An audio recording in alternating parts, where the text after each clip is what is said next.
ಎಲ್ರಿಗೂ ನಮಸ್ಕಾರ. ನಮ್ಮ ನ್ಯೂಸ್ ಅಲರ್ಟ್ ಯೂಟ್ಯೂಬ್ ಚಾನಲ್ಗೆ ನಿಮಗೆ ಸ್ವಾಗತ. ನಾನು ಚಂದನ್.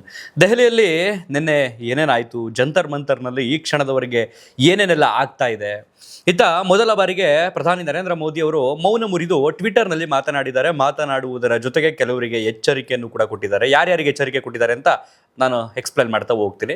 ಹಾಗೇನೆ ರಾಹುಲ್ ಗಾಂಧಿ ಅವರು ನಿನ್ನೆ ಸುದ್ದಿಗೋಷ್ಠಿ ಕರೆದು ಸುದ್ದಿಗೋಷ್ಠಿಯಲ್ಲಿ ನನ್ನನ್ನು ಎತ್ತಾಕೊಂಡು ಹೋಗುವಂಥ ಟೈಮ್ನಲ್ಲಿ ಇಬ್ಬರು ಪೊಲೀಸರು ನನ್ನ ಕಿವಿಯಲ್ಲಿ ಗುಟ್ಟೆ ಹೇಳಿದ್ರು ಅಂತಲೂ ಕೂಡ ಹೇಳಿದ್ದಾರೆ. ಆ ಗುಟ್ಟೇನು ಅದ್ರ ಬಗ್ಗೆನೂ ಕೂಡ ಮಾತಾಡೋಣ.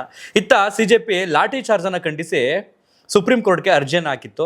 ನಿನ್ನೆ ಮುಖ್ಯ ನ್ಯಾಯಮೂರ್ತಿಗಳು ನೋಡಿ, ನನ್ನ ಟೈಮ್ನು ವೇಸ್ಟ್ ಮಾಡಬೇಡಿ, ನಿಮ್ಮ ಟೈಮ್ನು ವೇಸ್ಟ್ ಮಾಡ್ಕೋಬೇಡಿ, ಹೊರಡಿ ಅಂತ ಮುಖಭಂಗವನ್ನು ಹೆದರಿಸುವಂತಹ ಸ್ಟೇಟ್ಮೆಂಟನ್ನು ಕೂಡ ಪಾಸ್ ಮಾಡಿವೆ. ಹಾಗಾದರೆ ಏನೇನೆಲ್ಲ ಆಯಿತು ನಿನ್ನೆ ಅನ್ನುವಂಥದ್ದನ್ನು ಡೀಟೇಲ್ ಆಗಿ ನಾವು ಈಗ ನೋಡೋಣ. ಅದಕ್ಕೂ ಮೊದಲು ಯಾರಾದರೂ ಹೊಸಬರು ನಮ್ಮ ಚಾನಲ್ಗೆ ಮೊದಲ ಬಾರಿಗೆ ಭೇಟಿ ಕೊಟ್ಟು ಈ ಒಂದು ವಿಡಿಯೋವನ್ನು ನೋಡ್ತಾ ಇದ್ದರೆ ಸಬ್ಸ್ಕ್ರೈಬ್ ಮಾಡ್ಕೊಳ್ಳಿ, ಪಕ್ಕದಲ್ಲಿರ್ತಕ್ಕಂಥ ಬೆಲ್ ಐಕಾನನ್ನು ಕ್ಲಿಕ್ ಮಾಡಿ. ಅಫ್ಕೋರ್ಸ್ ಈ ದೇಶದ ಹಲವರ ಕಣ್ಣು ಪ್ರೆಸೆಂಟ್ ದೆಹಲಿ ಮೇಲಿದೆ. ಏನಾಗ್ತಿದೆ ದೆಹಲಿಯಲ್ಲಿ, ಏನಾಗಬಹುದು, ಇವರ ಡಿಮ್ಯಾಂಡ್ ಅಂತೆ ಕೇಂದ್ರ ಶಿಕ್ಷಣ ಸಚಿವ ಧರ್ಮೇಂದ್ರ ಪ್ರಧಾನ್ ಅವರು ರಾಜೀನಾಮೆಯನ್ನು ಕೊಡ್ತಾರಾ? ಅವ್ರು ಕೊಟ್ಟರು ಅಂತಂದರೆ ಮೊದಲ ಬೇಡಿಕೆ 70% ಈಡೇರ್ದಂಗೆ. ಇನ್ನಿರ್ತಕ್ಕಂಥ ಆಶ್ವಾಸನೆಗಳೇನು ಅಥವಾ ಮುಂದಿನ ಭರವಸೆಗಳೇನು ಅಂತಂದರೆ, ಶಿಕ್ಷಣದಲ್ಲಿ ನಾವು ಸುಧಾರಣೆಯನ್ನು ತರ್ತೀವಿ ಅನ್ನುವಂಥದ್ದನ್ನು ಇವರು ಹೇಳಬೇಕು. ಪಾರದರ್ಶಕವಾಗಿರುತ್ತೆ ಇನ್ನು ಮುಂದೆ ಎಕ್ಸಾಮ್ಗಳು, ಅದನ್ನು ತರಬೇಕು. ಇವೆರಡು ಮೂರು ಡಿಸೈಡ್ ಆಯಿತು ಅಂತಂದರೆ ಆಟೋಮೆಟಿಕ್ಕಾಗಿ ಪ್ರತಿಭಟನಾಕಾರರು ವಾಪಸ್ಸು ಬ್ಯಾಗ್ನ ತಗೊಂಡು ಅವ್ರವ್ರ ಮನೆ ಬಾಗಿಲು ಬರ್ತಾರೆ. ಇವು ಮೂರು ಡಿಮ್ಯಾಂಡ್. ಅದರಲ್ಲಿ 70% ಧರ್ಮೇಂದ್ರ ಪ್ರಧಾನ್ ರಾಜೀನಾಮೆ ಕೊಟ್ಟರೆ ಮುಗಿದೋಯ್ತು. ಇವರ ಡಿಮ್ಯಾಂಡ್ ಮೊದಲಿರ್ತಕ್ಕಂಥದ್ದು. ಈ ನಿಟ್ಟಿನಲ್ಲಿ ನೆನೆಯೂ ಕೂಡ ಈ ಒಂದು ಪ್ರತಿಭಟನೆ ಮಧ್ಯರಾತ್ರಿ ತನಕನೂ ಕೂಡ ಹಿಂಸಾಚಾರ ರೂಪದಲ್ಲೇ ನಡೀತಾ ಇದೆ. ಪೊಲೀಸರು ಕಂಟ್ರೋಲ್ ಮಾಡೋದಕ್ಕೆ ಟ್ರೈ ಮಾಡ್ತಿದ್ದಾರೆ. ಆದ್ರೂ ಕೂಡ ಪ್ರತಿಭಟನಾಕಾರರು ಅಲ್ಲಲ್ಲಿ ತಳ್ಳಾಟ, ನೂಕಾಟ, ಅದು ಇದು ಆಗುವಂಥದ್ದು. ಪ್ರೆಸೆಂಟ್ ಈಗ ತೀವ್ರ ಬಿಗಿ ಬಂದೋಬಸ್ತು ಆ ಜಂತರ್ ಮಂತರ್ನಲ್ಲಿದೆ. ಪ್ರತಿಭಟನಾಕಾರರು ಹಾಡು ಹೇಳುವ ಮೂಲಕ, ತಮ್ಮ ಜೈಘೋಷಗಳನ್ನು ಹೇಳುವ ಮೂಲಕ, ಧಿಕ್ಕಾರಗಳನ್ನು ಕೂಗುವ ಮೂಲಕ ಪ್ರತಿಭಟನೆಯನ್ನು ನಡೆಸ್ತಾ ಇದ್ದಾರೆ. ಸೋನಂ ವಾಂಗ್ಚುಕ್ ಅವರು ದೆಹಲಿಯ ಒಂದು ಖಾಸಗಿ ಆಸ್ಪತ್ರೆಯಲ್ಲಿ ಚಿಕಿತ್ಸೆಯನ್ನು ಪಡ್ಕೊಳ್ತಾ ಇದ್ದಾರೆ. ನಿನ್ನೆ ಅವರು ಕೂಡ ಒಂದು ವಿಡಿಯೋ ಮಾಡಿ ಅರಿಬಿಡ್ತಾರೆ. ತುಂಬ ನೋವಾಗಿದೆ ನನಗೆ, ಈ ಥರ ವಿದ್ಯಾರ್ಥಿಗಳಿಗೆ ಹೊಡೆದಿರೋದು, ಅವ್ರ ಮೇಲೆ ಹಲ್ಲೆ ಮಾಡಿರ್ತಕ್ಕಂಥದ್ದು. ಕೂಡಲೇ ನಾನು ಈ ಪ್ರತಿಭಟನೆಯನ್ನು ಕೈ ಬಿಡಬೇಕು ಅಂದರೆ ನಮ್ಮ ಡಿಮ್ಯಾಂಡ್ಗಳೇನಿದೆ ಅದನ್ನು ಈಡೇರಿಸಬೇಕು. ಅದರ ಜೊತೆಗೆ ವಿದ್ಯಾರ್ಥಿಗಳ ಮೇಲೆ ಯಾವುದೇ ರೀತಿಯ ಕಾನೂನು ಕ್ರಮಗಳನ್ನು ಕೈಗೊಳ್ಳುವಂತಿಲ್ಲ. ಪ್ರೆಸೆಂಟ್ ಈಗ ಲಾಠಿ ಚಾರ್ಜ್ ಐತಲ್ಲ, ಅದರಲ್ಲಿ ಯಾರ್ಯಾರನ್ನ ಫಿಕ್ಸ್ ಮಾಡಿದಾರಲ್ಲ, ಅದು ಯಾವುದೇ ರೀತಿ ಕ್ರಮ ಆಗಬಾರ್ದು ಅವ್ರ ಮೇಲೆ. ಇಷ್ಟೆಲ್ಲ ಡಿಮ್ಯಾಂಡ್ನ ಈಡೇರಿಸಿದ್ರೆ ನಾವು ಉಪವಾಸ ಸತ್ಯಾಗ್ರಹವನ್ನು ಆಸ್ಪತ್ರೆಯಿಂದ ಬಿಡ್ತೀವಿ. ಅಂದರೆ ಅವರು ಉಪವಾಸ ಸತ್ಯಾಗ್ರಹವನ್ನು ಮುಗಿಸಿಲ್ಲ, ಆಸ್ಪತ್ರೆಯಲ್ಲೂ ಕೂಡ ಕಂಟಿನ್ಯೂಟಿ ಆಗ್ತಾ ಇದೆ ಅಂತ ಅವ್ರಿಗೆ IV ಫ್ಲೂಯಿಡ್ ಮೂಲಕ ಅವರನ್ನು ಬದುಕಿಸುವಂಥ ಪ್ರಯತ್ನ ನಡೀತಾ ಇದೆ ದೆಹಲಿಯ ಹೈಕೋರ್ಟ್ ಕೊಟ್ಟಂಥ ಸೂಚನೆಯ ಹಿನ್ನೆಲೆಯಲ್ಲಿ. ಅವ್ರ ಪತ್ನಿ ಅಲ್ಲಿ ಇದ್ದು ನೋಡ್ಕೊಳ್ತಾ ಇದ್ದಾರೆ, ಗೀತಾಂಜಲಿ ಅವರು. ಹಾಗಾದರೆ ನಿನ್ನೆ ಏನೇನಾಯಿತು, ಇವತ್ತು ಮೋದಿಯವರು ಮೌನ ಮುರಿದು ಏನು ಮಾತಾಡಿದ್ರು ಅದನ್ನ ಈಗ ಫಸ್ಟ್ ನೋಡೋಣ. ಈಗ ಮೋದಿ ಏನು ಮಾತಾಡಿದ್ರು ಅಂತ. ಆಲ್ರೆಡಿ ಸಂಸತ್ನಲ್ಲಿ ಮೊನ್ನೆ ಮಾತಾಡಿದ್ರು, ಯುವಕರ ಬಗ್ಗೆ ನನಗೆ ಕಾಳಜಿ ಇದೆ, ಯುವಕರ ಭವಿಷ್ಯದ ಬಗ್ಗೆ ನನಗೆ ಅರಿವಿದೆ ಅಂತ ಮಾತಾಡಿದ್ರು. ಅದೇ ರೀತಿ ಇವತ್ತು ಕೂಡ ಅದೇ ಯುವಕರ ಬಗ್ಗೆ ಮೋದಿಯವರು ಇಂಗ್ಲೀಷ್ನಲ್ಲಿ ಹಾಗೇನೆ ಹಿಂದಿ ಭಾಷೆಯಲ್ಲಿ ಎರಡೂ ಭಾಷೆಗಳಲ್ಲೂ ಕೂಡ ಬರೆಯುವ ಮೂಲಕ ಟ್ವೀಟ್ ಮಾಡಿದ್ದಾರೆ. ಈ ಕ್ಷಣದವರೆಗೆ ಆ ಒಂದು ಟ್ವೀಟ್ 70 ಲಕ್ಷ ಜನರನ್ನು ತಲುಪಿದೆ. ಆದರೆ ಕೆಲವರು ಅಂದರೆ ಮೋದಿಯವರ ಅಭಿಮಾನಿಗಳಾಗಿರ್ಬೋದು, BJPಯ ಕಾರ್ಯಕರ್ತರಾಗಿರ್ಬೋದು, ಮೋದಿಯವರನ್ನು ಅಲ್ಲಿ ಮೆರೆಸ್ತಾ ಇದ್ದರೆ ಕಾಮೆಂಟ್ಸ್ಗಳಲ್ಲಿ ಬಹುತೇಕ ಜನ ಧರ್ಮೇಂದ್ರ ಪ್ರಧಾನ್ ರಾಜೀನಾಮೆಯನ್ನು ಕೊಡಬೇಕು, ಫಸ್ಟ್ ಅದನ್ನು ಮಾಡಿ, ನೀವು ಇಲ್ಲಿ ಬೆಣ್ಣೆ ಸವರುವಂಥ ಕೆಲಸ ಮಾಡಬೇಡಿ, ತುಪ್ಪ ಸವರುವಂಥ ಕೆಲಸ ಮಾಡಬೇಡಿ ಅನ್ನೋಂಥ ಕಾಮೆಂಟ್ಸ್ಗಳೇ ಬರ್ತಾ ಇದೆ. ಹಾಗಾದರೆ ಮೋದಿಯವರ ಟ್ವೀಟಲ್ಲಿ ಏನಿತ್ತು ಅನ್ನೋಂಥದ್ದನ್ನು ನಾನು ನಿಮಗೆ ಇಂಗ್ಲೀಷ್ನಲ್ಲಿ ಪ್ರಸಾರ ಮಾಡ್ತಾ ಇದ್ದೀನಿ. ಅದನ್ನು ನಾನು ನಿಮಗೆ ಕನ್ನಡದಲ್ಲಿ ಅನುವಾದ ಮಾಡಿ ಎಕ್ಸ್ಪ್ಲೇನ್ ಮಾಡ್ತಾ ಹೋಗ್ತೀನಿ, ನೀವು ಗಮನಿಸ್ಬೋದು. ನಮ್ಮ ದೇಶದ ಯುವಕರ ಹಿತ ಮತ್ತು ಅವರ ಭವಿಷ್ಯಕ್ಕಿಂತ ಮುಖ್ಯವಾದುದು ಮತ್ತೊಂದಿಲ್ಲ ನನಗೆ. ಪ್ರಶ್ನೆ ಪತ್ರಿಕೆ ಸೋರಿಕೆ ಪ್ರಕರಣಗಳಲ್ಲಿ ಭಾಗಿಯಾಗಿರುವವರಿಗೆ ಶೀಘ್ರ ಹಾಗೂ ಕಠಿಣ ಶಿಕ್ಷೆ ವಿಧಿಸಲು ಮತ್ತು ಪ್ರಕರಣಗಳ ತ್ವರಿತ ವಿಚಾರಣೆ ಹಾಗೂ ತೀರ್ಪಿಗಾಗಿ ಫಾಸ್ಟ್ ಟ್ರ್ಯಾಕ್ ನ್ಯಾಯಾಲಯಗಳನ್ನು ಸ್ಥಾಪಿಸಲು ನಾವು ತೀರ್ಮಾನಿಸಿದ್ದೇವೆ. ತುಂಬ ಇಂಪಾರ್ಟೆಂಟ್ ಇಲ್ಲಿ. ಫಾಸ್ಟ್ ಟ್ರ್ಯಾಕ್ ನ್ಯಾಯಾಲಯಗಳು ಅಂತಂದರೆ ಬೇಗ ವಿಚಾರಣೆ ನಡೆಯುವಂಥ ನ್ಯಾಯಾಲಯಗಳಿವು. ಈ ಸಂಬಂಧ ಅಗತ್ಯವಿರುವ ಎಲ್ಲ ಕ್ರಮಗಳನ್ನು ಕೈಗೊಳ್ಳುವಂತೆ ಸಂಬಂಧಿತ ಇಲಾಖೆಗಳು ಮತ್ತು ಅಧಿಕಾರಿಗಳಿಗೆ ನಿರ್ದೇಶನ ನೀಡಲಾಗಿದೆ. ವಿದ್ಯಾರ್ಥಿಗಳ ಹಿತಾಸಕ್ತಿಯನ್ನು ಕಾಪಾಡಲು ಸರ್ಕಾರ ಕೈಗೊಳ್ಳುತ್ತಿರುವ ಕ್ರಮಗಳ ಸರಣಿಯಲ್ಲಿ ಇದು ಅತ್ಯಂತ ಮಹತ್ವದ ಹೆಜ್ಜೆಯಾಗಿದೆ.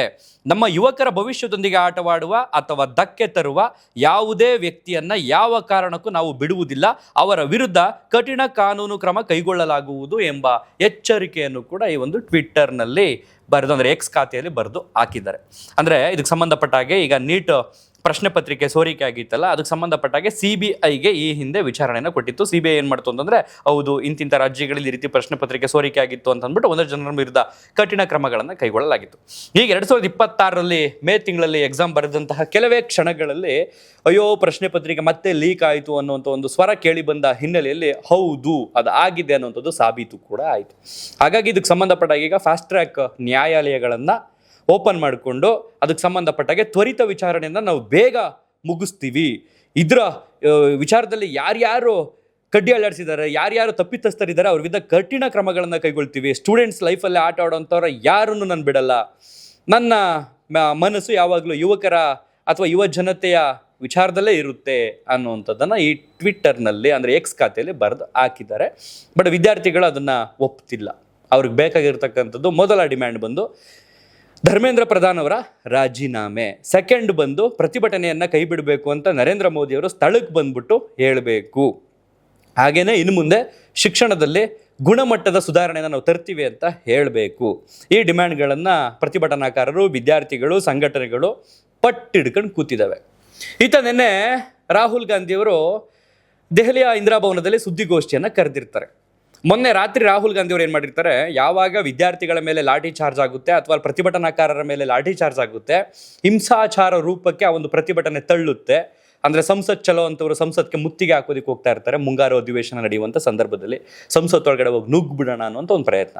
ಸಂಸತ್ತೊಳಗಡೆ ನುಗ್ಗಕ್ಕಾಗುತ್ತಾ? ಪೊಲೀಸರು ಡಿಫ್ರೆಂಟು STF ಅಂತ ಹೇಳ್ತೀವಲ್ಲ, ಅಂದರೆ ಕೆಲವೊಂದು ಪೊಲೀಸ್ ಪಡೆಗಳು ಅವರೆಲ್ಲರೂ ಕೂಡ ಇರೋದ್ರಿಂದ ಒಂದು ಜಾಗದಲ್ಲಿ ಆಗೋದಿಲ್ಲ, ಹರಸಾಹಸ ಮಾಡಿದ್ರೂ ಆಗೋದಿಲ್ಲ. ಸೊ ಅದನ್ನು ತಡಿಬೇಕು ಅಂತಂದರೆ ಪೊಲೀಸರು ಏನು ಮಾಡ್ತಾರೆ, ಲಾಠಿ ಚಾರ್ಜ್ ಮಾಡ್ತಾರೆ, ಅಶ್ರುವಾಯು ಮಾಡ್ತಾರೆ, ಗಾಳಿಯಲ್ಲಿ ಗುಂಡಾರಿಸುವಂಥದ್ದು, ಡಿಫ್ರೆಂಟಾಗಿ ಟ್ರೀಟ್ಮೆಂಟ್ ಕೊಡುವಂಥದ್ದನ್ನು ಮಾಡಿದ್ರು. ಈ ಕಡೆ ಪ್ರತಿಭಟನಾಕಾರರು ಅದಕ್ಕೆ ಬಗ್ಲಿಲ್ಲ, ಇವರು ಕೂಡ ಆಕ್ಷನ್ ಅನ್ನು ತಗೊಂಡ್ರು. ಅಂತಂದ್ರೆ ಇಮಿಡಿಯೇಟ್ ಆಗಿ ಕಲ್ಲು ಅವು ಇವು ಏನೇನು ಸಿಗುತ್ತೆ ಎಸೆಯೋದು, ತೂರೋದು, ಹಿಂಗೆಲ್ಲ ಮಾಡಿಬಿಟ್ರು. ಸೊ ಆ ಒಂದು ಘಟನೆಯನ್ನು ಖಂಡಿಸಿ, ಈ ರೀತಿ ಇನ್ಸಿಡೆಂಟ್ ಅನ್ನ ಖಂಡಿಸಿ ರಾಹುಲ್ ಗಾಂಧಿಯವರು, ಅವ್ರ ಸಹೋದರಿ ಪ್ರಿಯಾಂಕಾ ಗಾಂಧಿಯವರು, ಇತ್ತ ನಮ್ಮ ಕರ್ನಾಟಕದ CM DK ಶಿವಕುಮಾರ್ ಅವರು, ಕೇರಳದ CM VD ಸತೀಶನ್ ಅವರು, KC ವೇಣುಗೋಪಾಲ್ ಅವರು, ಸಾಕಷ್ಟು AICCಯ ಅಂದರೆ ಕಾಂಗ್ರೆಸ್ನ ನಾಯಕರು ಏನು ಮಾಡ್ತಾರೆ, ನರೇಂದ್ರ ಮೋದಿ ಅವರ ನಿವಾಸದ ಮುಂದೆ ಜಮಾಯಿಸಿ ಅಲ್ಲಿ ಧರಣಿ ಕೂತ್ಕೊಂಡು ಧಿಕ್ಕಾರವನ್ನು ಕೂಗ್ತಾ ಇರ್ತಾರೆ. ಆ ಸಂದರ್ಭದಲ್ಲಿ ಪೊಲೀಸರು ಇವರನ್ನು ಎತ್ತಾಕೊಂಡು ಹೋಗ್ತಾರೆ. ಒಂದು 10 ನಿಮಿಷ ಆದಮೇಲೆ ಇವರನ್ನು ಬಿಟ್ಟು ಕಳಿಸ್ತಾರೆ. ಸೊ ಆ ಕ್ಷಣದಲ್ಲಿ ಏನಾಯಿತು ಅನ್ನುವಂಥದ್ದನ್ನೇ ನೆನ್ನೆ ರಾಹುಲ್ ಗಾಂಧಿ ಅವರು ಸುದ್ದಿಗೋಷ್ಠಿಯಲ್ಲಿ ಮಾತಾಡಿದ್ರು. ನನ್ನನ್ನು ಪೊಲೀಸರು ಎತ್ತಾಕೊಂಡು ಹೋಗುವಂಥ ಟೈಮಲ್ಲಿ ಕಿವಿಯಲ್ಲಿ ಹೇಳಿದ್ರು, पुलिस वाले थोड़ा मतलब मुझे घसीट के ले गए, बट कान में कह रहे थे कि इस सरकार को हटाइए। मैं राजस्थान का हूं, इनको हटाइए। हम सिर्फ वर्दी पहने हैं। दूसरा कह रहा है मैं हरियाणा का हूं, इनको हटाइए। तो that sentiment is there. Sir first ಈ ಸರ್ಕಾರನ ಕಿತ್ತೆಸಿಬೇಕು ಸರ್, ಇದನ್ನ ಮುಗಿಸ್ಬಿಡ್ಬೇಕು ಸರ್, ಈ ಸರ್ಕಾರನ ಸರಿ ಇಲ್ಲ ಸರ್ ಇದು ಅಂತ ನನಗೆ ಕಿವಿಯಲ್ಲಿ ಹೇಳ್ತಾ ಇದ್ರು. ಅಂದರೆ ಪೊಲೀಸರಿಗೂ ಕೂಡ, ಅಂದರೆ ಸರ್ಕಾರದಲ್ಲಿ ಕೆಲಸ ಮಾಡುವಂಥವ್ರಿಗೂ ಕೂಡ ಈ ಒಂದು ಸರ್ಕಾರ ಬೇಡವಾಗಿದೆ ಅನ್ನುವಂಥ ಸ್ಟೇಟ್ಮೆಂಟನ್ನು ಹೇಳ್ತಾ ಇದ್ರು. ಜೊತೆಗೆ ನನಗೇನಾದ್ರೂ ಐ ಡೋಂಟ್ ಕೇರ್, ಬಟ್ ನಿಮ್ಮ ಫೋಕಸ್ ಏನಿದ್ರು ವಿದ್ಯಾರ್ಥಿಗಳ ಮೇಲಿರಲಿ, ನನ್ನ ಬಗ್ಗೆ ಬೇಡ. ರಾಹುಲ್ ಗಾಂಧಿನೇ ತಗೊಂಡೋದ್ರು, ಹಂಗಾಯ್ತು ಹಿಂಗಾಯ್ತು, ನನ್ನನ್ನು ಆ ಥರ ಟ್ರೀಟ್ ಮಾಡಿದ್ರು, ಈ ಥರ ಟ್ರೀಟ್ ಮಾಡಿದ್ರು, ಅದ್ರ ಬಗ್ಗೆ ನಿಮ್ಗೆ ಯಾವ ರೀತಿ ಕಾಳಜಿ ಬೇಡ. ನಿಮ್ಮ ಫೋಕಸ್, ನಿಮ್ಮ ಗಮನ ವಿದ್ಯಾರ್ಥಿಗಳು ಏನು ಪ್ರತಿಭಟನೆ ಮಾಡ್ತಿದ್ದಾರೆ, ಪ್ರತಿಭಟನಾಕಾರರು ಏನು ಧರಣಿಯನ್ನು ಮಾಡ್ತಿದ್ದಾರೆ ಅದ್ರ ಮೇಲೆ ಇರಲಿ ಅನ್ನುವಂಥದ್ದನ್ನು ಒತ್ತಿ ಹೇಳ್ತಾ ಇದ್ರು. ಜೊತೆಗೆ ನಮ್ಮದು 3 ಡಿಮ್ಯಾಂಡ್ ಇದೆ. ಆ ಡಿಮ್ಯಾಂಡನ್ನು ಈ ಗೌರ್ನಮೆಂಟ್ ಈಡೇರಿಸಬೇಕು. ಮೊದಲ ಡಿಮ್ಯಾಂಡ್ ಬಂದು ಧರ್ಮೇಂದ್ರ ಪ್ರಧಾನ್ ರಾಜೀನಾಮೆಯನ್ನು ಕೊಡಬೇಕು. ಎರಡನೇ ಡಿಮ್ಯಾಂಡ್ ಬಂದು ವಿದ್ಯಾರ್ಥಿಗಳು ಏನೀಗ ಹಿಂಸಾಚಾರಕ್ಕೆ ತಳ್ಳೈತಲ್ಲ ಈ ಒಂದು ಪ್ರತಿಭಟನೆ, ಅದಕ್ಕೆ ಸಂಬಂಧಪಟ್ಟಾಗ ಯಾರ್ಯಾರು ವಿದ್ಯಾರ್ಥಿಗಳ ಮೇಲೆ ಕೈ ಮಾಡಿದ್ದಾರೆ, ಹೊಡೆದಿದ್ದಾರೆ, ಅವ್ರ ವಿರುದ್ಧ ಕ್ರಮ ಆಗಬೇಕು. ಮೂರನೇದು ಈ ವ್ಯವಸ್ಥೆ, ಸರ್ಕಾರದವ್ರು ಬಂದು ವಿದ್ಯಾರ್ಥಿಗಳ ಬಳಿ ಕ್ಷಮೆ ಕೇಳಬೇಕು ಅನ್ನುವಂಥ ಡಿಮ್ಯಾಂಡನ್ನು ಇಟ್ಟಿದ್ದಾರೆ. ಬಹುಶಃ ಮೊದಲನೇದು ಆಗೋದು ಡೌಟು, ಆಗೋದಾಗಿದ್ರೆ ಇಷ್ಟು ಬೇಗ ಆಗೋಗಿರ್ತಿತ್ತು. ಮೋದಿಯವರು ಇಷ್ಟೊಂದು ಡಿಲೇ ಮಾಡಿಬಿಡ್ತೀವಪ್ಪ ಅಂತಿದ್ರು. ಬಟ್ ಆಗಲ್ಲ ಅಂತ ಅನಿಸ್ತಿದೆ ಧರ್ಮೇಂದ್ರ ಪ್ರಧಾನ್ ಅವರ ರಾಜೀನಾಮೆ. ಎರಡನೇದು ಬಂದು ತಪ್ಪಿತಸ್ಥರ ವಿರುದ್ಧ ಕಠಿಣ ಕ್ರಮ, ಅದು ಆಗಬಹುದು. ಮೂರನೇದು ಬಂದು ಕ್ಷಮೆ ಕೇಳಬೇಕು, ಇದು ಆಗದೆ ಇರಬಹುದು, ಗೊತ್ತಿಲ್ಲ. ಸೊ ಈ 3 ಡಿಮ್ಯಾಂಡನ್ನು ಇವರು ಇಟ್ಟಿದ್ದಾರೆ. ಇತ್ತ ಮೋದಿ ಬೆಳಗ್ಗೆ ಟ್ವೀಟ್ ಮಾಡಿದ್ದಾರೆ 9 ಗಂಟೆ ಆಸುಪಾಸಿನಲ್ಲೇ ಬೆಳಗ್ಗೆ ಇವತ್ತು. ಇನ್ನು CJP ನೆನೆ ಏನು ಮಾಡಿತ್ತು ಅಂತಂದರೆ ಈ ಲಾಠಿ ಚಾರ್ಜ್ ಪ್ರಹಾರ ಏನಾಗಿತ್ತಲ್ಲ ಅದನ್ನು ಖಂಡಿಸಿ ಅವರ ಪರ ವಕೀಲರು ಸುಪ್ರೀಂ ಕೋರ್ಟ್ಗೆ ಪಿಟಿಷನನ್ನು ಹಾಕ್ಕೊಂಡಿದ್ರು. ಒಂದಷ್ಟು ವಿಡಿಯೋಗಳನ್ನು ಕೂಡ ಪಟ್ಟಿ ಮಾಡಿ ಅಂದರೆ ಲಾಠಿ ಚಾರ್ಜ್ ಆಗ್ತಿರೋ ದೃಶ್ಯಗಳು ಅವೆಲ್ಲವನ್ನು ಕೂಡ ಪಟ್ಟಿ ಮಾಡಿಕೊಂಡು ಸುಪ್ರೀಂ ಕೋರ್ಟ್ಗೆ ತಕ್ಷಣ ಹೋಗಿ ಇದಕ್ಕೆ ಸಂಬಂಧಪಟ್ಟಾಗ ವಿಚಾರಣೆ ಆಗಬೇಕು, ತುರ್ತು ವಿಚಾರಣೆ ಆಗಬೇಕು ಅಂತ ಒಂದು ಪಟ್ಟಿ ಮಾಡಿ ತೊಗೊಂಡೋಗಿದ್ರು. ಸೊ ನಿಮ್ಗೀಗ ಫನ್ ಅಂತ ಅನ್ಸುತ್ತೆ. ಫನ್ ಯಾವ ರೀತಿ ಅಂತ ಅನ್ಸುತ್ತೆ ಅಂತಂದರೆ CJP ಹುಟ್ಟಿದ್ದು ಹೇಗೆ ಅಂತ ಫಸ್ಟ್ ನೀವು ತಿಳ್ಕೊಂಡಿರಬೇಕು. ಬಹುತೇಕ ಜನರಿಗೆ ಗೊತ್ತು. ನಮ್ಮ ಸುಪ್ರೀಂ ಕೋರ್ಟ್ನ ಮುಖ್ಯ ನ್ಯಾಯಮೂರ್ತಿಗಳಾದಂಥ ಸೂರ್ಯಕಾಂತ್ ಅವರು ಒಂದು ಕೇಸ್ನ ವಿಚಾರಣೆ ಸಂದರ್ಭದಲ್ಲಿ ಇತ್ತೀಚಿನ ಯುವಕರು ಕಾಕ್ರೋಚಸ್ ಥರ ಮನೇಲೆ ಕೂತ್ಕೊಂಡು ಅವ್ರೇನೆ ಸೋಷಿಯಲ್ ಮೀಡಿಯಾ ಓಪನ್ ಮಾಡ್ಕೊಂಡು ಕೆಲವರು RTI ಕಾರ್ಯಕರ್ತರ ಥರ, ಕೆಲವರು ಮೀಡಿಯಾದವ್ರ ಥರ, ಕೆಲವರು ಯಾವುದೋ ಒಂದು ಸಂಘಟನೆ ಥರ ಬಿಹೇವ್ ಮಾಡ್ತಿದ್ದಾರೆ. They are nothing but cockroaches ಅಂತ ಒಂದು ಸ್ಟೇಟ್ಮೆಂಟ್ ಕೊಟ್ಟಿರ್ತಾರೆ. ಅವ್ರು ಬೇರೆ ಏನೂ ಅಲ್ಲ, ಅವರೆಲ್ಲ ಕಾಕ್ರೋಚಸ್ಗಳು, ಜಿರ್ಲೆಗಳು ಅಂತ. ಸೊ ಅದನ್ನು ನೋಡಿನೇ ಈ ಅಭಿಜಿತ್ ದಿಪ್ಕೆ ಅನ್ನೋ ಹುಡುಗ ಫಾರಿನಲ್ಲಿ ಇರ್ತಾನೆ, ಅವನೇನು ಮಾಡ್ತಾನೆ CJP ಅನ್ನುವಂಥದ್ದು ಒಂದು ಅಂದರೆ ಕಾಕ್ರೋಚ್ ಜನತಾ ಪಾರ್ಟಿ ಅನ್ನುವಂಥದ್ದನ್ನು ಕ್ರಿಯೇಟ್ ಮಾಡುವಂಥದ್ದು ನಿಮಗೆ ಗೊತ್ತಿರುತ್ತೆ. ಈ ಒಂದು ಕೇಸ್ ಅಂದರೆ ಲಾಠಿ ಚಾರ್ಜ್ ಕೇಸ್ ಇದೆಯಲ್ಲ, ಸೀದಾ ಹೋಗಿ ಸುಪ್ರೀಂ ಅಂಗಳಕ್ಕೆ ಬೀಳುತ್ತೆ. ಅದು ಮುಖ್ಯ ನ್ಯಾಯಮೂರ್ತಿಗಳ ಬಳಿಯೇ ತಲುಪುತ್ತೆ. ಇಲ್ಲಿ ಮಜಾ ಇದೆ ನಿಮಗೆ. ಏನಾಯಿತು ನೆನ್ನೆ ಹಾಗಾದರೆ ಮುಖ್ಯ ನ್ಯಾಯಮೂರ್ತಿಗಳು ಏನು ಹೇಳಿದ್ರಿ ಈ ಒಂದು ಕೇಸ್ಗೆ ಸಂಬಂಧಪಟ್ಟ ಹಾಗೆ ಅಂತ ನಾನು ನಿಮಗೆ ಎಕ್ಸ್ಪ್ಲೇನ್ ಮಾಡ್ತಾ ಹೋಗ್ತೀನಿ. ಮೊದಲಿಗೆ ಇವರು ಪಟ್ಟಿ ಮಾಡ್ಕೊಂಡು ಹೋಗಿರ್ತಾರೆ ಒಂದಷ್ಟು ದೃಶ್ಯಗಳನ್ನು, ವಿದ್ಯಾರ್ಥಿಗಳ ಮೇಲೆ ಅಥವಾ ಪ್ರತಿಭಟನಾಕಾರರ ಮೇಲೆ ಲಾಠಿ ಚಾರ್ಜ್ ಆಗ್ತಿರೋದು, ಬೀಳ್ತಿರೋದು, ಹೊಡಿತಿರೋದು, ಒಂದಷ್ಟು ನೋಡಲು ಹಿಂಸಾಚಾರವಾಗಿರ್ತಕ್ಕಂಥ ದೃಶ್ಯಗಳನ್ನು ಪಟ್ಟಿ ಮಾಡ್ಕೊಂಡು ತೊಗೊಂಡೋಗಿ ಮಾನ್ಯ ಏನು ಹೇಳ್ತೀವಿ ನಾವು, ಯುವರ್ ಆನರ್ ಇದನ್ನ ನೋಡಿ ಸ್ವಲ್ಪ ಅರ್ಜೆಂಟಾಗಿ ಇದಕ್ಕೆ ಸಂಬಂಧಪಟ್ಟ ವಿಚಾರಣೆ ಮಾಡಿ ಅಂತ ಕೇಳ್ತಾರೆ. ಬಟ್ ಇವರು ಮುಖ್ಯ ನ್ಯಾಯಮೂರ್ತಿಗಳು, ನೀವು ಪಟ್ಟಿ ಮಾಡ್ಕೊಂಡು ಬಂದಿದ್ದೀರಲ್ಲ ಅದನ್ನು ತುರ್ತಾಗಿ ಪಟ್ಟಿ ಮಾಡ್ಕೊಂಡು ನೋಡೋದಕ್ಕೆ ನನಗೆ ಸಮಯ ಇಲ್ಲ.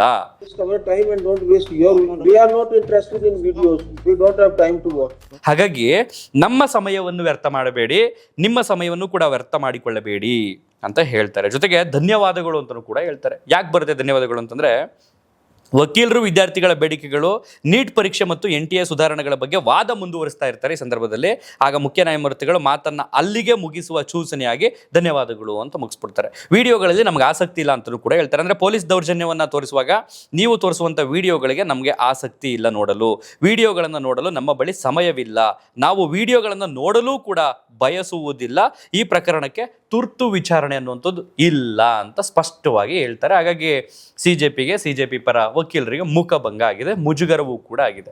ಅವರೇನೋ ಒಂದು ಎಕ್ಸ್ಪೆಕ್ಟ್ ಮಾಡ್ಕೊಂಡು ಹೋಗಿದ್ರು ಬಹುಶಃ ಹಿಂಗಾಗ್ಬೋದು ಅಂತ. ಬಟ್ ಅವರು ತಿಳ್ಕೋಬೇಕಿತ್ತು, ಈ ಪಕ್ಷ ಹುಟ್ಟೋದಕ್ಕೆ ಅಭಿಜಿತ್ ದಿಪ್ಕೆ ಕಾರಣ ಆಗಬಹುದು, ಆದರೆ ಪಕ್ಷ ಹುಟ್ಟೋದಕ್ಕೆ ಒಂದು ಕಿಡಿ CJ ಆಗಿದ್ರು. ಸೊ ಹಾಗಾಗಿ ಅವರ ಥರ ಕೇಸ್ ತಗೊಂಡೋಗ್ಬಿಟ್ಟು ಕೊಟ್ಟರೆ ನೀವು ಅದು ಹೇಗೆ ನೋಡ್ತಾರೆ ನನಗಂತೂ ಅರ್ಥ ಆಗ್ತಿಲ್ಲ. ಬಟ್ ಮುಖ್ಯ ನ್ಯಾಯಮೂರ್ತಿಗಳು ನಾವು ಪ್ರಶ್ನಾತೀತರಲ್ಲ. ಅಂದರೆ ಯಾವ ರೀತಿ ಅಂತಂದರೆ ಮುಖ್ಯ ನ್ಯಾಯಮೂರ್ತಿಗಳನ್ನೇ ಪ್ರಶ್ನೆ ಮಾಡುವಂಥದ್ದು ಆ ರೀತಿ ಅಲ್ಲ. ಬಟ್ ಗೌರವಯುತವಾಗಿ ಕೇಳಬೇಕು ಅಂತಂದರೆ ಇದಕ್ಕೆ ಸಂಬಂಧಪಟ್ಟಾಗವರು ಸಮಯ ಇಲ್ಲ, ನಾವು ಯಾವ ಕಾರಣಕ್ಕೂ ಅದನ್ನು ನೋಡಲು ಬಯಸುವುದೂ ಇಲ್ಲ, ಧನ್ಯವಾದಗಳು ಅಂತ ಹೇಳಿ ಕಳಿಸಿದ್ರಲ್ಲ, ಅದೆಲ್ಲೋ ಒಂದು ಕಡೆ ಸಣ್ಣ ಬೇಸರ ಆಗುತ್ತೆ. ಯಾಕಂತಂದರೆ ಮುಖ್ಯ ನ್ಯಾಯಮೂರ್ತಿಗಳು ಅಂತಂದ್ರೆ ಒಂದು ಸಾಕಷ್ಟು ದೊಡ್ಡ ಮಟ್ಟದ ಜವಾಬ್ದಾರಿ ಇರುತ್ತೆ. ದೊಡ್ಡ ಮಟ್ಟದ ಜವಾಬ್ದಾರಿ ಅಂತಂದಾಗ ಈ ದೇಶದಲ್ಲಿ ಏನಾಗ್ತಿದೆ ಅನ್ನುವಂಥದ್ದು ಒಂದು ಕೇಂದ್ರ ಬಿಂದುವಾಗಿದ್ದೆ ಈ ಹೋರಾಟ. ಆ ಹೋರಾಟದಲ್ಲಿ ಏನಾಗಿದೆ ಅನ್ನುವಂಥದ್ದು ವಿಡಿಯೋ ತೋರಿಸೋದೇ ಬೇಡ, ಮುಖ್ಯ ನ್ಯಾಯಮೂರ್ತಿಗಳಿಗೂ ಕೂಡ ಗೊತ್ತಿರುತ್ತೆ, ಈ ಪಟ್ಟಿ ಮಾಡ್ಕೊಂಡು ಕೊಡೋದೇ ಬೇಡ. ಯಾಕೆಂತಂದರೆ ಇಲ್ಲಿರ್ತಕ್ಕಂಥ ಎಲ್ಲ ಸಣ್ಣ ಪುಟ್ಟ ಜನಸಾಮಾನ್ಯರಿಗೆ ಗೊತ್ತಿರುತ್ತೆ ಅಂತಂದರೆ ಚೀಫ್ ಜಸ್ಟಿಸ್ಗೆ ಗೊತ್ತಿರುತ್ತೆ. ಬಟ್ ಅದು ಸಂಬಂಧಪಟ್ಟಂಗೆ ಏನಾರು ಮಾತಾಡಬೇಕಾಗಿತ್ತು. ಇವರು ಮುಂದುವರೆದು ಮಾತಾಡ್ತಿದ್ದಾಗ ನೀಟಾಗೇನೆ NTA ಸುಧಾರಣೆಗಳ ಬಗ್ಗೆ ಮಾತಾಡ್ತಾರೆ. ಈ ರೀತಿ ಸುಧಾರಣೆ ಆಗಬೇಕು, ಅದಕ್ಕೆ ಸಂಬಂಧಪಟ್ಟಾಗೆ ನೀವೇನಾರು ಆದೇಶ ಕೊಡಬೇಕು ಅಂತ ಕೇಳಿದಾಗ ಧನ್ಯವಾದಗಳು ಅಂತ ಹೇಳ್ತಾರೆ, ಅದನ್ನು ಅಲ್ಲಿಗೆ ನಿಲ್ಲಿಸಿ ಅಂತೇಳಿ. ಯಾಕೆ ಮುಖ್ಯ ನ್ಯಾಯಮೂರ್ತಿಗಳಿಗೆ ಏನಾದರೂ ಹಾಗಾದರೆ ಏನು ಹೇಳ್ತಾರೆ, ಅದು ಅವಶ್ಯಕತೆ ಇಲ್ವಾ ಸುಧಾರಣೆ ಆಗುವಂಥದ್ದು ಅನ್ನೋಂಥ ಒಂದು ಪ್ರಶ್ನೆ ಹುಡ್ಕೊಳ್ಳುತ್ತೆ. ಒಟ್ಟಾರೆಯಾಗಿ ರಾಹುಲ್ ಗಾಂಧಿ ಅವ್ರಿಗೆ ಪೊಲೀಸರು ಕಿವಿಲಿ ಹೇಳ್ತಾರೆ, ಸಾರಿ ಸರ್ಕಾರ ಕಿತ್ತೆಸಬೇಕು ಅಂತ. ಹಾಗಾದರೆ ರಾಹುಲ್ ಗಾಂಧಿ ಅವರು ಸರ್ಕಾರ ಮಾಡಬೇಕು ಅನ್ನೋಂಥದ್ದು ಅವ್ರ ಇಚ್ಛೆ. ಯಾಕಂತಂದ್ರೆ ಇಲ್ಲಿ ಆಪೋಸಿಟ್ ಅನ್ನೋಂಥದ್ದು ಬೇಕಲ್ಲ ದೊಡ್ಡ ಮಟ್ಟದಲ್ಲಿ. ಸೊ ದೊಡ್ಡ ಮಟ್ಟದಲ್ಲಿ ಇರ್ತಕ್ಕಂಥದ್ದೇ ಕಾಂಗ್ರೆಸ್.